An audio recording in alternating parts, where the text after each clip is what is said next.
According to the American Sleep Association, 1 in 4 Americans have trouble sleeping. Cue the woman known as the extreme sleeper, who's also the world's first sleep storyteller-in-residence. She gives us the ABCs on getting your Z's, and that's our featured story on the top of the list.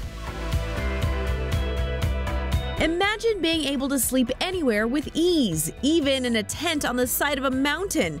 Meet Phoebe Smith, the world's only extreme sleep adventurer. Which means I like to go to pretty extreme and remote places and spend the night in some very odd locations. She's also helping the world fall asleep with her job as the Calm app's first ever sleep storyteller in residence, and now she's giving her secrets to catching some Z's. First up, become distracted. So the funny thing about me is, as an adventurer, I go and spend the night in some rather strange and remote locations in quite cold environments or hanging off ledges.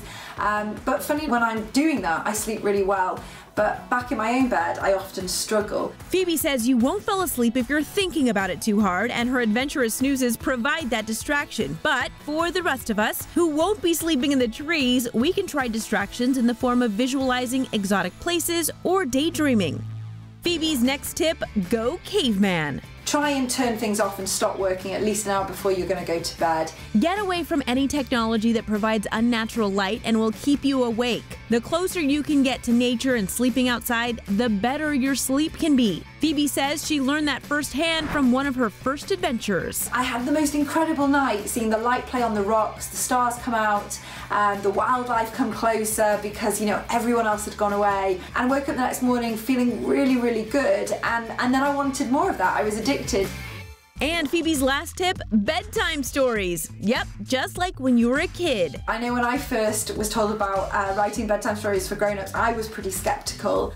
But if you really think about it, you know, that's what helped us sleep when we were kids. And it must be working because millions of people have downloaded the Calm app and are falling asleep to Phoebe's tales. For tonight's sleep story, we travel to the south of France. It slowly soothes them by taking them on a journey, using the right kind of language to relax them, and eventually they'll fall off to sleep, normally from feedback within the first 5 to 10 minutes of a story. You might even sleep like you did when you were a kid. Dreaming of a good night's sleep is on today's top of the list.